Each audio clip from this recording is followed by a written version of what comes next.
Siasatan ke atas perwajah, Perdana Menteri mahu butiran lanjut dibongkar. Dua pendaki negara jejak puncak Everest.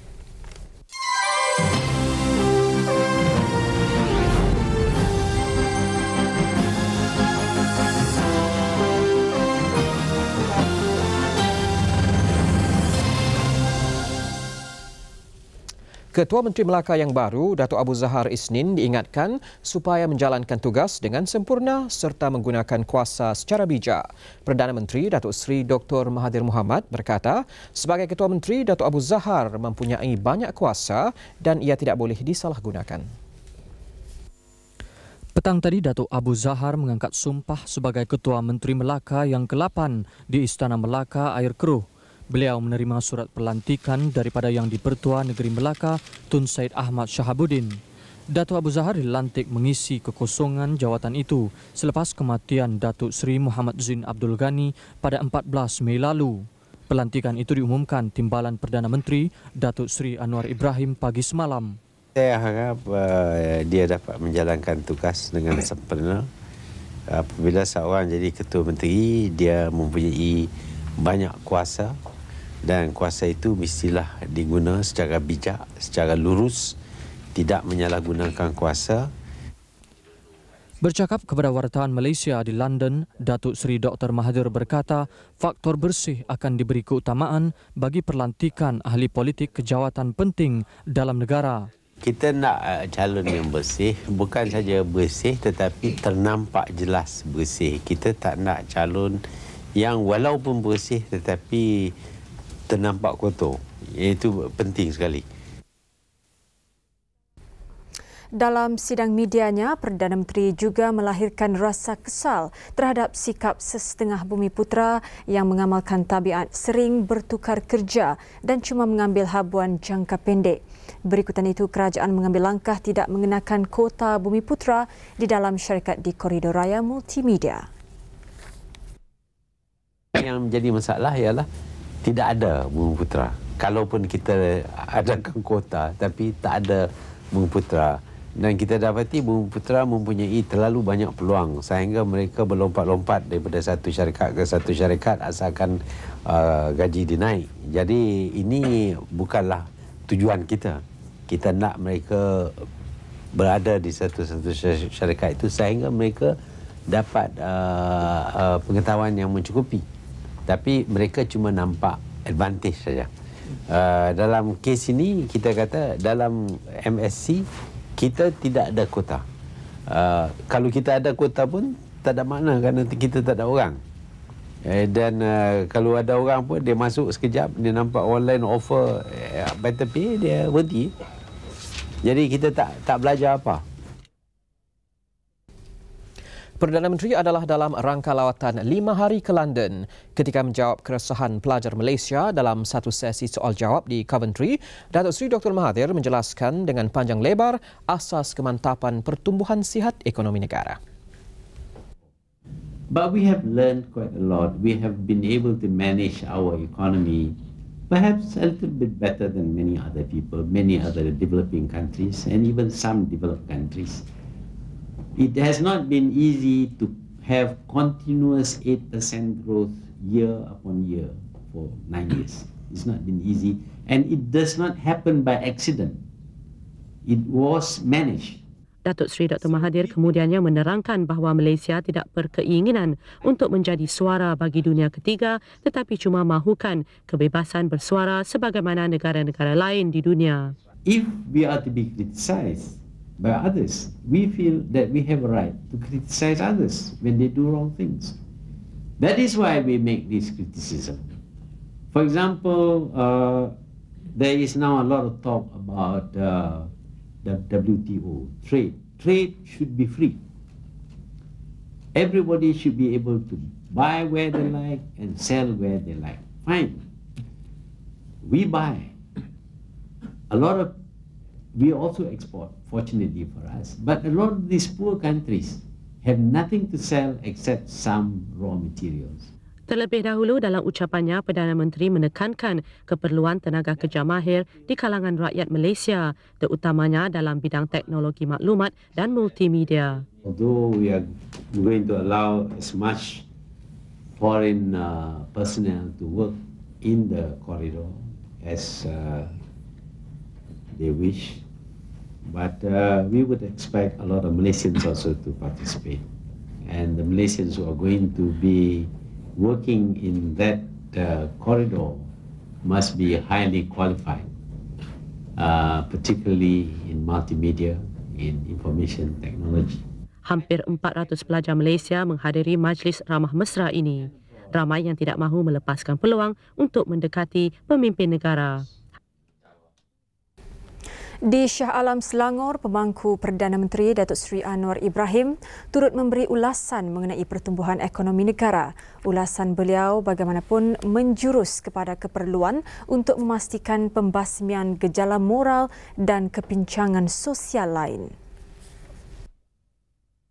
I'm not denying the importance of the economic fundamentals, but if our intention is purely and solely to enrich the country and deny the importance of morality and culture, then there is nothing unique or miraculous about our success story.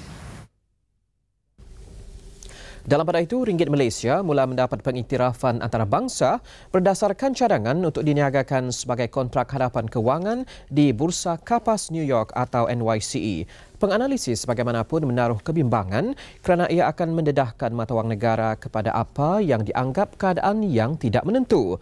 Tetapi pada masa yang sama, jika perkembangan itu dihalang, ia akan membantut pertumbuhannya. Laporan menyebut ringgit bersama-sama mata wang Indonesia, Thailand dan Singapura akan diurus niagakan di NYCE mulai bulan depan. Ketika ditemui di Shah Alam, pemangku Perdana Menteri yang juga Menteri Keuangan Datuk Seri Anwar Ibrahim enggan mengulas lanjut sama ada urus niaga hadapan ringgit akan memberi kesan negatif terhadap mata wang itu. No, I think we take an open view of that. Dalam sidang media itu, Datuk Seri Anwar juga ditanya mengenai perkembangan siasatan kes Perwaja. Jelas beliau, hasil siasatan awal sudah diserahkan kepada Perdana Menteri yang kemudiannya mengarahkan supaya siasatan lebih terperinci dijalankan. Perwaja yang ditubuhkan kerajaan untuk melonjakkan proses perindustrian negara mencatat kerugian terkumpul 2.9 bilion ringgit sehingga akhir tahun lalu berikutan dakwaan salah laku pengurusannya. Ketika itu, Perwaja diurus bagi pihak kerajaan oleh Tan Sri Eric Chia. Siasatan dijalankan Badan Pencegah Rasuah dan Polis. Siasatan saya serah kepada ini. Hari itu saya ingat laporan awal mereka sampaikan kepada PM dan PM arahkan supaya perkara ini dilanjutkan, diteruskan.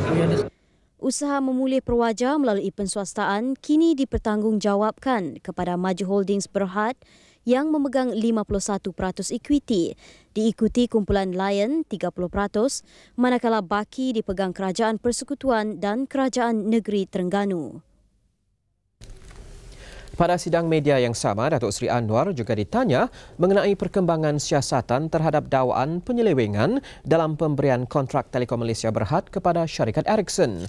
Pengurusan Ericsson baru-baru ini dilaporkan sebagai berkata pihaknya bebas daripada dakwaan itu. Telekom dan Perbendaharaan sebelum ini diminta menyegerakan siasatan terhadap kontrak membekal peralatan transmisi bernilai 500 juta ringgit oleh sebuah syarikat Sweden. Arahan siasatan dikeluarkan kerana kewibawaan beberapa maklumat dalam dokumen penganugerahannya diragui. Siasatan membabitkan soal ketelusan serta prosedur penyerahan kontrak. Dan 3 hari lalu, seorang pegawai kanan Ericsson berkata syarikat itu kini bebas daripada dakwaan berkenaan. Yang ini saya serah kepada pihak pihak yang menjalankan siasatan. Saya dapat dulu hanya maklumat awal yang tidak mensabitkan apa-apa, tetapi saya rasa lebih wajar untuk pihak yang dipertanggungjawabkan untuk membuat siasatan untuk memberikan penjelasan. Dan ketika berucap di Majlis Perasmian Persidangan Seni Islam di Shah Alam Selangor, Datuk Seri Anwar mahu cendekiawan seni tanah air mempelbagaikan disiplin ilmu, seterusnya melahirkan rekaan berdasarkan budaya tradisi tempatan, berlandaskan keyakinan terhadap prinsip tauhid. Kita mahu melahirkan di kalangan sarjana kita, seniman kita, pelukis kita, arkitek kita, jurutera kita yang punya kefahaman yang sedemikian. Karena kalau tidak, Malaysia ini berkembang, berjaya sekadar menjadi penciplak-penciplak yang pintar, tidak punya kekuatan reka cipta, kreativiti dengan model dan modul yang tersendiri. Jelas beliau, negara tidak mengambil sikap tertutup untuk menimba kekuatan ilmu dari mana jua, termasuk barat. Namun katanya kepakaran yang ada hendaklah tidak hanya terbatas kepada satu sudut hingga menenggelamkan kekuatan budaya dan agama sendiri. Adalah tidak adil mengaibkan sama sekali bagi tradisi ilmu dinafikan kepada anak-anak kita sendiri, semata-mata kerana guru dan para akademik hanya arif dalam satu disiplin yang mereka pelajari di sebuah fakulti di barat. Antara pembentang kerja persidangan 3 hari ini ialah Profesor Dr. Syed Hossein Nasr. Dalam ucapannya, Datuk Seri Anwar turut menekankan perihal pentingnya diwujudkan cara hidup bandar yang serasi dengan alam semula jadi. Katanya bandar perlu menjadi berterusan dari segi sosial, ekonomi dan ekologi selain memenuhi keperluan asas manusia seperti tempat tinggal. Hospital baru untuk penduduk Kuala Selangor.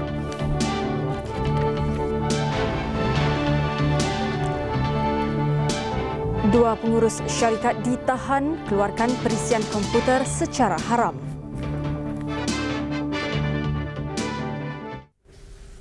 Puncak Everest akhirnya berjaya ditakluki 2 pendaki negara selepas tertangguh sejak 9 hari bulan lalu. N. Mohandes dan M. Magindran berjaya memacak bendera negara di puncak banjaran Himalaya itu pada pukul 2 suku petang tadi.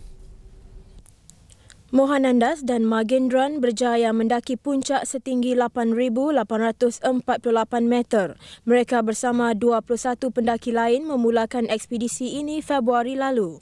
Mereka yang sepatutnya tiba di puncak gunung 9 hari bulan lalu bagaimanapun tertangguh akibat keadaan cuaca yang tidak mengizinkan. Berikut rakaman temu bual dengan N. Mohanandas yang dirakamkan sebelum pendakian itu. Semua tempat ada bahaya. Di mana juga macam Perdana Menteri kita kata tidur dekat katil pun ada orang mati juga kan. So danger, banyak danger ada. My Everest ni not to say you are strong kan, you kuat ke, you technical, nasib pun nak menyebelahi you. Kalau tak ada, it's very difficult lah. Okay, ekspedisi ini mengambil masa selama 3,5 bulan, di mana ekspedisi ini telah banyak bergantung kepada alat-alat pakaian teknik dari luar negeri, US dan sebagainya, dan barang makanan. Dalam pada itu, kejayaan 2 pendaki itu turut mendapat pujian Perdana Menteri dan isteri. Dalam perbualan telefon dari London dengan Ketua Ekspedisi Projek Everest, Noramli Sulaiman, Datuk Seri Dr. Mahathir merakamkan rasa bangga beliau. Saya juga ucap terima kasih dan tahniah kepada semua anggota pasukan dan juga saudara sebagai Ketua Ekspedisi. Dan saya harap dalam perjalanan balik berjaga-jaga supaya kita terselamat. Kalau boleh berhubung dengan melalui walkie-talkie, tolong sampaikan kepada mereka di puncak ucapan tahniah saya satu. Yang keduanya, masa turun itu berhati-hatilah. Jangan gopoh supaya terselamat. Berada di kamp yang mana? Saya berada di Bengkalan, di base camp Datuk Seri. Ya. Saya ucap tahniahlah kepada pasukan kerana akhirnya berjaya juga. Ya, terima kasih Datuk Seri. Saya bagi semua pendaki-pendaki dan juga kaki tangan yang terbabit di dalam projek Malaysia Everest 97 ini ingin merakamkan ucapan ribuan terima kasih dan setinggi-tinggi penghargaan kepada Datuk Seri di atas sokongan Datuk Seri terhadap projek gemilang ini. Saya percaya dengan kejayaan dua tokoh pemuda Malaysia ini, ia akan memberikan rangsangan kepada ramai yang lain dan ia merupakan satu permulaan yang cukup bermakna bagi kita. Dan saya ingat di masa hadapan pemuda-pemudi pun akan turut serta dan saya berkeyakinan ia akan meletakkan satu tradisi pendakian bukit-bukit dan gunung-gunung di kalangan generasi muda kita. Kementerian Kesihatan bercadang membina sebuah hospital di Kuala Selangor dalam rancangan Malaysia ke-8. Menterinya Datuk Chua Joo Ming berkata peruntukan projek itu akan dibincangkan dengan Bakal Menteri Besar Selangor, Datuk Abu Hassan Omar selepas pilihan raya kecil kawasan berkenaan. Menurut Datuk Chua, Datuk Abu Hassan sendiri pernah menyarankan pembinaan hospital itu. Katanya kawasan seluas 10 hektar di Bukit Rotan sudah dikenal pasti sebagai tapak hospital itu. Pada masa ini, penduduk Kuala Selangor terpaksa mendapatkan rawatan di Hospital Tanjung Karang yang terletak kira-kira 21.5 km dari kawasan itu. Oleh kerana sudah terlambat diberi dalam rancangan Malaysia ke-7, tapi kita akan berbincang dengan beliau untuk kemukakan kepada kerajaan pusat cadangan untuk mendirikan hospital dalam rancangan ke-8. Beliau berkata demikian selepas merasmikan klinik Desa Asam Jawa di Kuala Selangor pagi tadi. Klinik ini akan memberi perkhidmatan kesihatan kepada kira-kira 8,000 penduduk. Turut hadir Datuk Abu Hassan serta calon Parlimen Kuala Selangor, Datuk Jamaluddin Adnan. Sebanyak 12,746 pemilih akan keluar mengundi 2 hari mulai esok bagi pilihan raya kecil N52 Kemenang.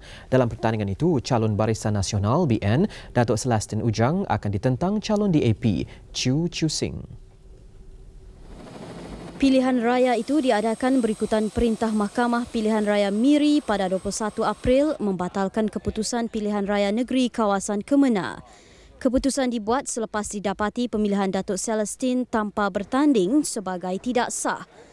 Datuk Celestin, 50 tahun yang juga Ketua Pemuda BN Negeri dan Ketua Pergerakan Pemuda Parti Pesaka Bumiputera Bersatu PBB akan mempertahankan kerusi itu yang diwakilinya sejak 1974. Sementara Chew adalah anggota Parlimen Bintulu dan naib pengerusi DAP Negeri. Sebanyak 46 pusat pengundian termasuk di rumah panjang, sekolah, pejabat kerajaan dan sebuah balai raya akan digunakan.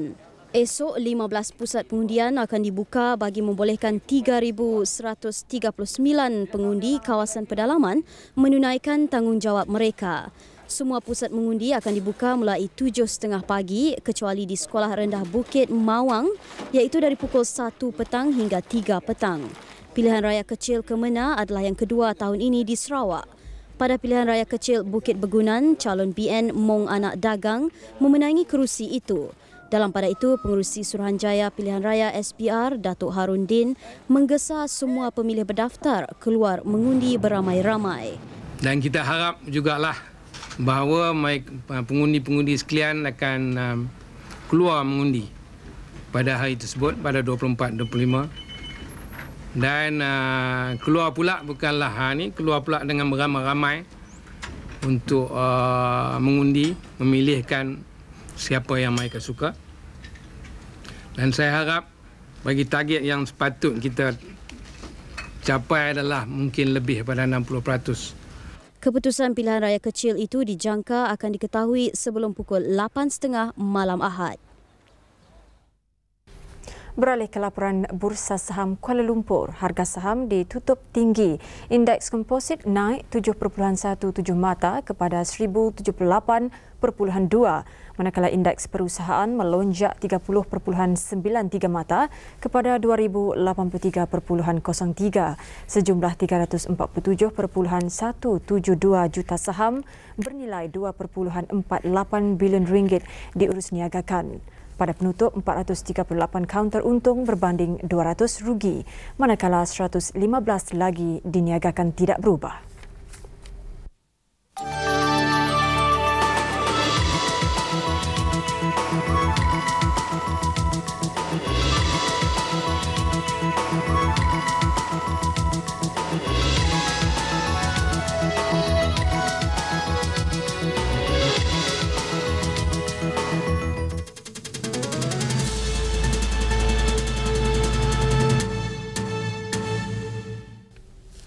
Dan di pasaran tukaran mata wang, ringgit ditutup rendah berbanding dolar Amerika.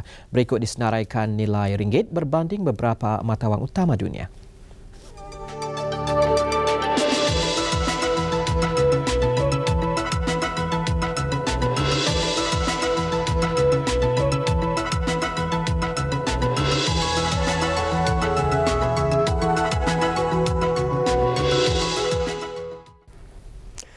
Puluh kontraktor di sekitar Lembah Kelang akan didakwa di mahkamah kerana gagal mematuhi peruntukan keselamatan dan kesihatan yang ditetapkan Kementerian Sumber Manusia. Menterinya Datuk Lim Ah Lik berkata kementeriannya juga masih belum berpuas hati terhadap tahap kedua-dua aspek itu oleh mereka yang terbabit dalam sektor pembinaan selepas lawatan ke 300 tapak pembinaan sejak Mac lalu. Jumlah 50 itu adalah dari 80 tapak binaan yang didapati tidak memuaskan. Especially within the Klang Valley, Selangor and Wilayah Persekutuan. Yang 300 tu dekat Klang Valley. Klang Valley, yeah. The last inspection we had, and Selangor. Antara 300 tu ada tak yang pernah dikenakan tindakan sebelum? Oh, banyak ada about 80 cases now and 50 are going to be prosecuted. And Beliau berkata demikian selepas melancarkan operasi melawat tapak pembinaan di Johor Bahru. Operasi kali ini bertumpu di 47 tapak pembinaan dan berterusan hingga 31 Mei nanti.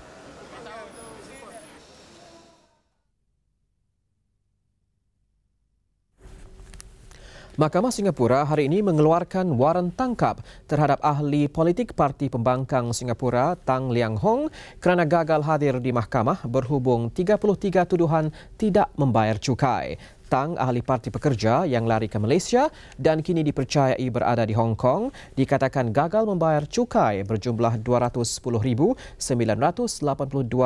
Singapura. AFP melaporkan waran tangkap dikeluarkan Hakim Daerah Brenda Tan berikutan permohonan oleh Lembaga Hasil Dalam Negeri Singapura. Tang juga menghadapi saman malu berjumlah $12.9 juta Singapura oleh beberapa pemimpin republik itu. Ia berikutan beberapa kenyataan Tang ketika kempen pilihan raya umum Singapura Januari lalu. Polis akan mengambil tindakan terhadap pemilik tapak pembinaan yang sengaja membiarkan kegiatan pelacuran berlaku di kawasan terbabit. Pengarah Jabatan Siasatan Jenayah Bukit Aman, Datuk Ismail Cik Ros berkata, kegiatan itu mungkin berlaku di tapak pembinaan seluruh negara. Jumaat lalu, polis menahan 6 wanita Thai di tapak pembinaan lapangan terbang antarabangsa Kuala Lumpur, KLIA di Sepang. Wanita berusia antara 23 dan 37 tahun itu dipercayai menjalankan kegiatan pelacuran dalam khemah bergerak di kawasan berkenaan. Menurut Datuk Ismail, tindakan menyeluruh akan diambil bagi mencegah kegiatan itu daripada berterusan. We can prove that the person in charge of that construction site is fully aware of the activities, then we take action against them as well. Perhaps not for harboring, but perhaps for condoning or perhaps for promoting vice activities within their construction site. Why should we take action against the people who are involved?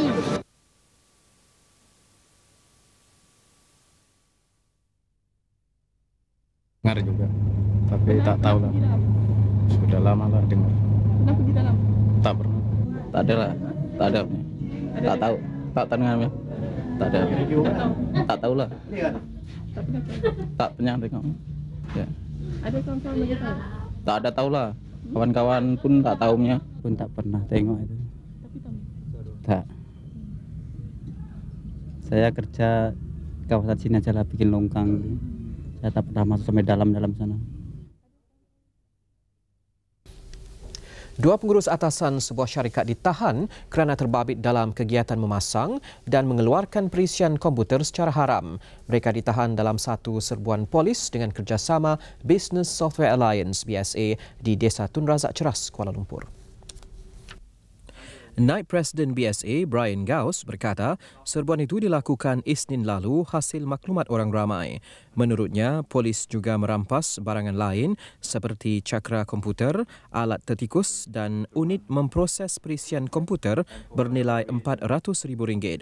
Gauss berkata BSA akan meningkatkan kerjasama dengan polis dalam usaha membasmi kegiatan cetak rompak perisian komputer. Beliau juga mengingatkan orang ramai supaya membeli perisian komputer yang tulen kerana lebih selamat digunakan.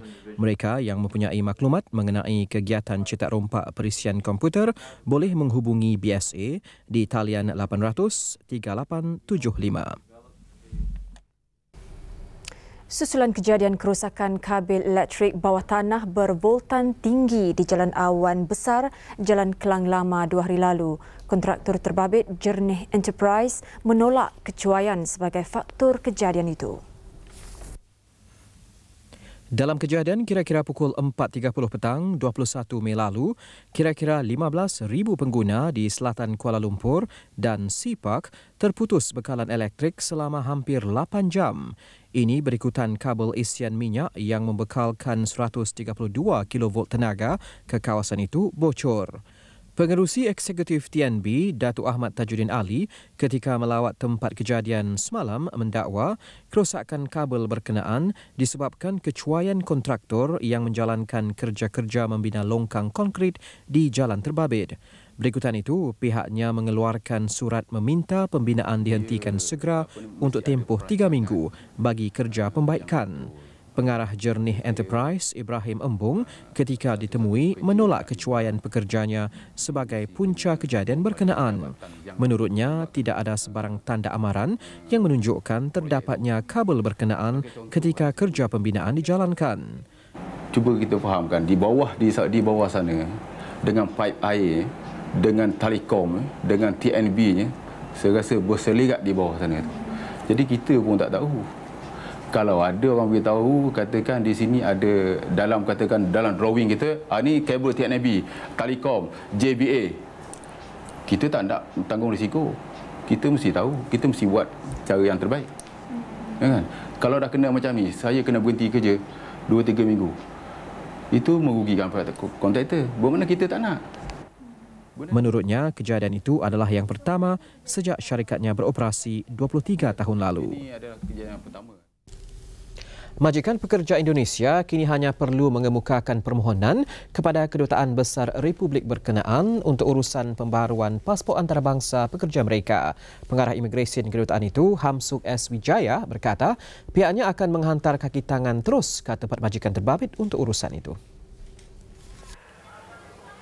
Menurutnya, setiap permohonan majikan terbabit perlu disertakan dengan salinan pas lawatan kerja sementara, PLKS dan gambar berukuran pasport pekerja mereka. Katanya, sistem itu bertujuan mengelakkan kesesakan di kaunter pembaharuan pasport yang dikunjungi hampir 1,000 pekerja setiap hari. Bagaimanapun, perkhidmatan terus itu cuma dapat disediakan kepada kumpulan pekerja Indonesia yang besar di sesuatu kilang, ladang dan tapak pembinaan. Beliau berkata sebelum ini pekerja terbabit terpaksa mengambil masa hingga 2 hari untuk menyelesaikan urusan pembaharuan pasport. nanti kita akan aturkan macam mana kaki tangan kedutaan bisa ke lapangan ya, untuk menjumpai para pekerja-pekerja itu tanpa mengganggu kegiatan daripada dia di kilang, binaan ataupun di ladang. Sebuah kilang membuat sarung kusyen di Taman Desa Minang Gombak hampir musnah dijilat api dalam satu kebakaran tengah hari tadi. Dalam kejadian pukul 12 tengah hari itu, beberapa letupan besar berlaku hingga menggemparkan penduduk kawasan perumahan berhampiran. Menurut saksi, beberapa serpihan letupan berterbangan di udara sejauh kira-kira 50 meter. 5 jentera bersama 50 anggota dari Balai Bomba Selayang, Jinjang, Hang Tuah, Taman Koperasi Polis dan Sentul dikejarkan ke tempat kejadian. Menurut Ketua Operasi Bomba Selayang, Haminah Saad, pihaknya menerima panggilan mengenai kebakaran itu pukul 12.28 tengah hari dan kebakaran dapat dikawal 10 minit kemudian. Punca kebakaran dan jumlah kerugian masih dalam siasatan. Saya pergi kereta sana, dia bom satu kali. Kemudian saya keluar, banyak asap keluar, asap banyak. Itu aja. Lepas tu berapa kali letup? 5 kali. 5 kali bom. Mandela bidas sikap barat terhadap lorong Kabila.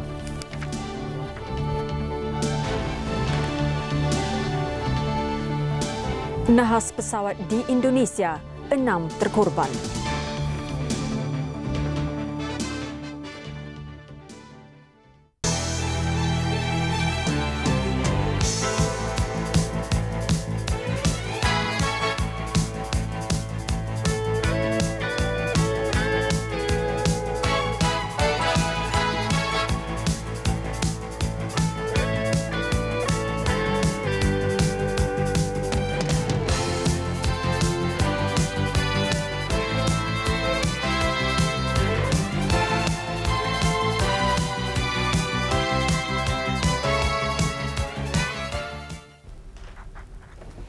Kuala Lumpur mengalu-alukan peralihan kuasa di Zaire yang kini kembali menggunakan nama lamanya Republik Kongo. Saya akan kemukakan secara rasmi Jemaah Menteri, tapi pada dasarnya kita mengalu-alukan peralihan kuasa secara aman dan teratur, dan Kabila nampaknya mendapat sokongan rakyat, dan oleh demikian kita tentulah cenderung untuk mengiktiraf kerajaan baru Kabila, dan urusan rasmi akan dibuat dalam mesyuarat Jemaah Menteri akan datang. Ahad lalu, tampuk pemerintahan Zaire yang kini dipanggil Republik Demokratik Kongo bertukar tangan antara pemimpin diktator Mobutu Sese Seko dan Laurent Kabila. Sementara itu, pasukan Tentera Pertubuhan Bangsa-Bangsa Bersatu akan dihantar ke Zaire bagi memastikan kestabilan negara itu. Rancangan penghantaran itu dikemukakan oleh Setiausaha Agung PBB Kofi Annan dan Wakil Khas Badan Dunia itu ke Zaire Muhammad Shahnun kepada anggota Majlis Keselamatan hari ini. Dan Majlis Keselamatan pada asasnya bersetuju menghantar tentera bagi memastikan kestabilan rantau Afrika Tengah itu. Menurut sumber PBB, Annan mahu masyarakat antarabangsa bertindak segera menangani krisis politik, sosial dan ekonomi di Republik Demokratik Kongo serta negara jirannya. Dalam pada itu, Laurent Kabila dilaporkan bersetuju untuk membuka pejabat PBB di Kinshasa.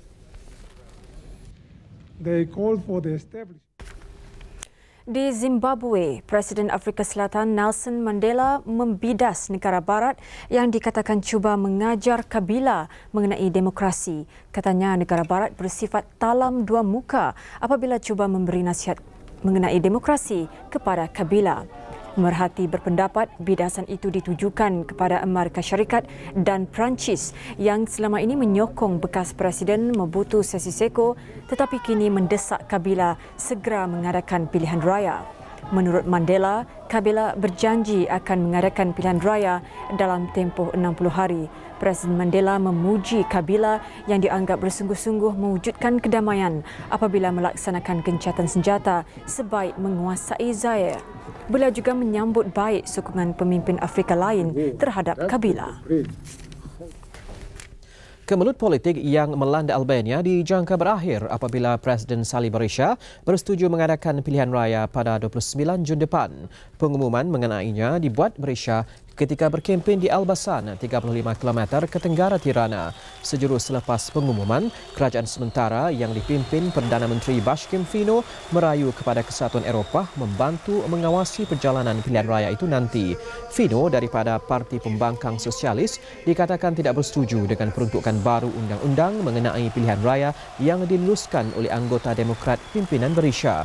Pilihan raya itu adalah yang pertama sejak pemberontakan memuncak di Albania Mac lalu berikutan kegagalan skim pelaburan cepat kaya. 6 orang dilaporkan terbunuh apabila pesawat yang mereka naiki terhempas di Jawa Barat, Indonesia. Nahas berlaku ketika pesawat jenis CN235 buatan Indonesia itu membuat penerbangan ujian yang berlepas dari lapangan terbang Soekarno-Hatta semalam. Mangsa terdiri daripada 3 juruterbang dan 3 penumpang warga asing. Setakat ini identiti ketiga-tiga penumpang terbabit masih belum dikenal pasti. Pihak berkuasa percaya sistem kawalan pesawat gagal berfungsi sebelum ia terhempas. Semua mayat dihantar ke Bandung untuk dibedah siasat.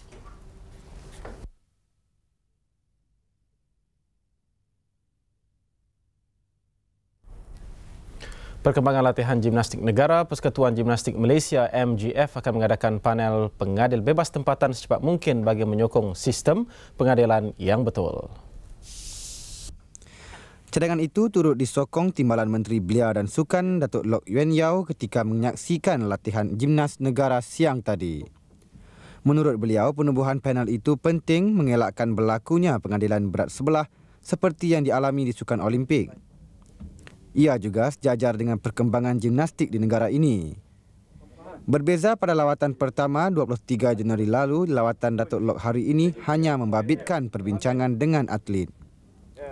Menjamin kesinambungan persembahan memberangsangkan peserta negara, MGF kini mengadakan program pelapis dengan memperuntukkan RM100,000 oleh MSN pagi tahun 1997. Peruntukan lebih RM5 juta juga disediakan MSN untuk program pembangunan 5 tahun bagi setiap negeri. Pasukan negara yang bertanding dalam 16 acara di Sukan Si Jakarta Oktober ini menjanjikan sasaran 6 pingat emas. Menjelang perlumbaan ASEAN Cup Prix pusingan kedua di Pulau Langkawi 7 hingga 8 Jun depan. Taraf perlumbaan semakin berprestij namun kemeriahannya pasti lebih terasa jika Lita di Langkawi diiktiraf Suruhanjaya Kad Antarabangsa CIK. Tanpa pengiktirafan CIK, pelumba bertaraf dunia pasti berminat untuk bertanding pada kejuaraan lebih berprestij dan diiktiraf badan induk itu.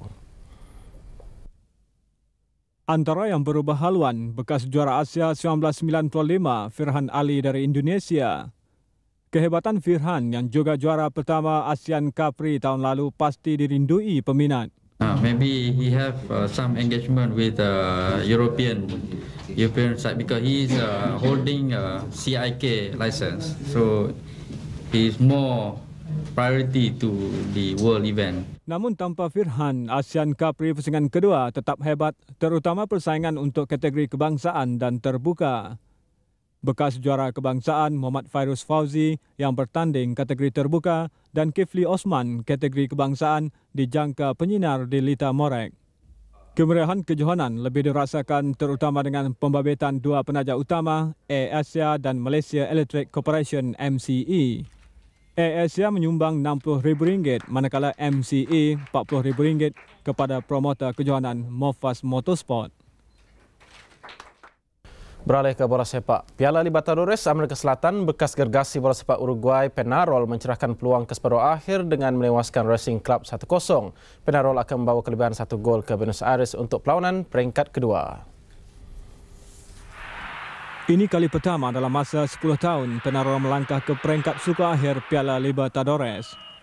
Pasukan tuan rumah mengasah awal, namun keadaan padang becak menyukarkan pergerakan pemain. Peñarol akhirnya membuka jaringan pada minit ke-25 menerusi rembatan pertahanannya Robert Lima. Kedua-dua pasukan sering mengasak mencari gol. 10 minit sebelum babak pertama tamat, Martin Villalonga berjaya menjaringkan gol untuk Racing Club namun dibatalkan kerana offside. 18 minit babak kedua bermula, giliran 5 pula menyaksikan golnya juga dibatalkan kerana offside. Dan 1 gol sudah cukup bagi Penarol sebelum mereka bertemu pada peringkat kedua di Buenos Aires 28 Mei ini. Sementara itu, juara Bolivia menewaskan Sporting Cristal dari Peru 2-1 dalam satu lagi perlawanan suku akhir. Bolivia gagal menggunakan kelebihan bermain pada 3,700 meter dari aras laut untuk menambah jaringan. Eduardo Gigochi membuka jaringan Bolivia menerusi sepakan penalti di akhir babak pertama. Sergio Jowa menambah jaringan Bolivia pada menit ke-76 akibat kesilapan penjaga gol Sporting. 7 minit sebelum tamat, Luis Bonet berjaya merapatkan jurang gol dengan menewaskan penjaga gol Bolivia, Thomas Encono. Sementara itu, lebih 300,000 penyokong Schalke terus bergembira menyambut kepulangan pasukan mereka yang baru dimahkotakan Piala UEFA. Kawasan perindustrian Lembah Re bertukar wajah dengan keriuhan penyokong yang membanjiri jalan raya. Inilah kejuaraan Eropah yang pertama dalam sejarah 93 tahun penubuhan kelab itu. Piala UEFA turut dijulang oleh pemain yang turut bernyanyi.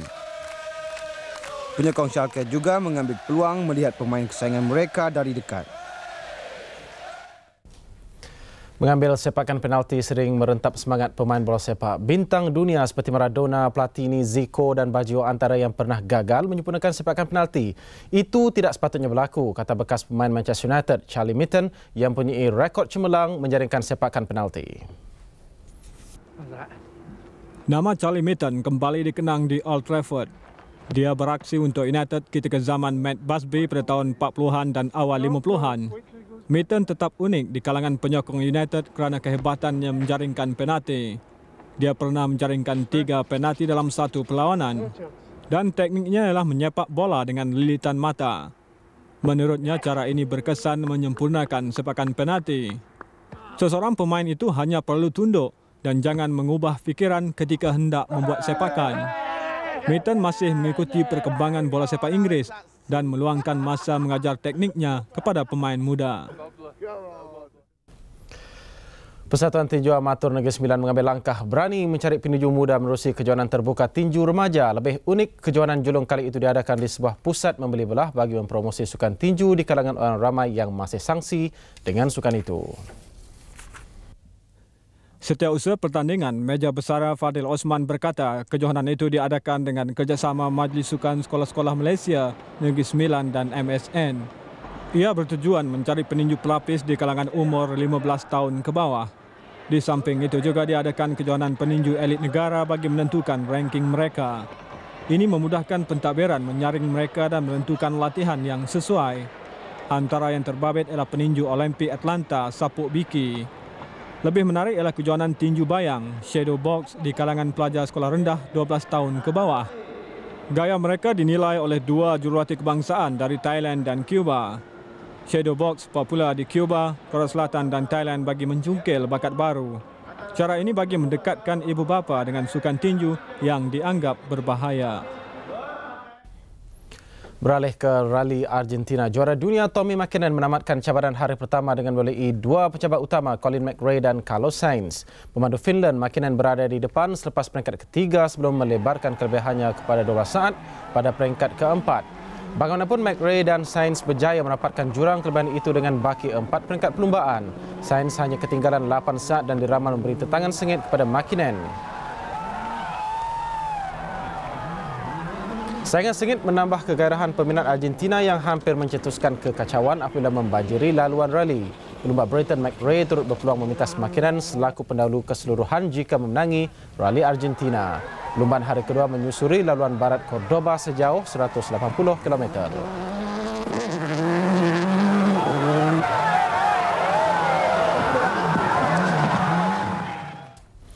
Laporan itu tadi mengakhiri segmen sukan untuk malam ini. Kembali bersama Suhaimi Sulaiman dan Zaki Hanas selepas ini. Salam hormat dan selamat malam.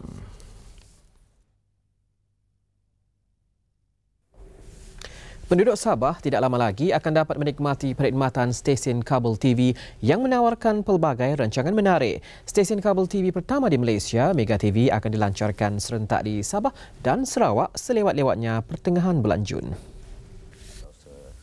Ketua Pegawai Eksekutif Mega TV Rahmat Kadir yang berada di Kota Kinabalu untuk meninjau persiapan terakhir bagi pelancaran itu memberi jaminan siaran Mega TV tidak akan menghadapi sebarang masalah. Katanya ia berdasarkan keupayaan yang dibuktikan sepanjang 16 bulan beroperasi setakat ini. Untuk peringkat awal, Mega TV akan memancarkan siarannya di Kota Kinabalu, Tawau dan wilayah Persekutuan Labuan. Manakala di Sarawak, ia akan dipancarkan di Kuching, Sibu dan Miri. Sebagaimana yang saya maklumkan pada 5 hari bulan yang lalu, 5 bulan Jun lalu, pada pelancaran Mega Million dan juga maskot Mega TV, kita akan memulakan siaran dan operasi kita di negeri Sabah dan Sarawak pada bulan Jun. Setakat ini saya amat berpuas hati di atas perkembangan pelancaran, perkembangan ujian yang kita lakukan. InsyaAllah tidak ada apa halangan, kita akan dapat memulakan siaran kita dan juga operasi. Gabungan unsur muzik dua kumpulan terkenal UK's dan Mega akan dapat kita dengar tidak lama lagi. Kemunculan mereka menerusi kumpulan utama dengan muzik pelbagai rentak juga dijangka dapat mengubat kerinduan peminat industri muzik. Utama adalah satu nama baru dalam dunia hiburan tempatan. Bagaimanapun pengalaman pemuzik dan penyanyi utamanya, Rahmat, sejak lebih 5 tahun lalu meyakinkan kumpulan ini untuk lahir sebagai satu gabungan. Mereka yang terdiri dari Amirul, Amy, Daniel, Oli dan Rahmat bergabung sejak bernaung di bawah syarikat rakaman Ambang Klasik Sendirian Berhad. Album sulung mereka yang dijangka berada di pasaran awal Jun ini menampilkan kelainan dari segi muzik. Antara konsep yang diketengahkan ialah samba, pop rock, balada dan sentimental pop. Kami harap peminat akan dapat menerima sebab apa yang kami telah memberikan dalam album ini memang yang terbaik daripada kami, iaitu bekas anggota UK's dan Rahmat sendiri. Jadi berasa peminat tak akan merugi kemampuan dan kematangan muzik kami ini. Sebelum mengakhiri buletin malam ini, kita saksikan beberapa watak animasi Looney Tunes beraksi di atas ais di Stadium Negara. Kumpulan peluncur itu mengambil masa 3 tahun sebagai persiapan untuk mengadakan persembahan. Dengan itu, salam hormat dan selamat malam. Selamat malam.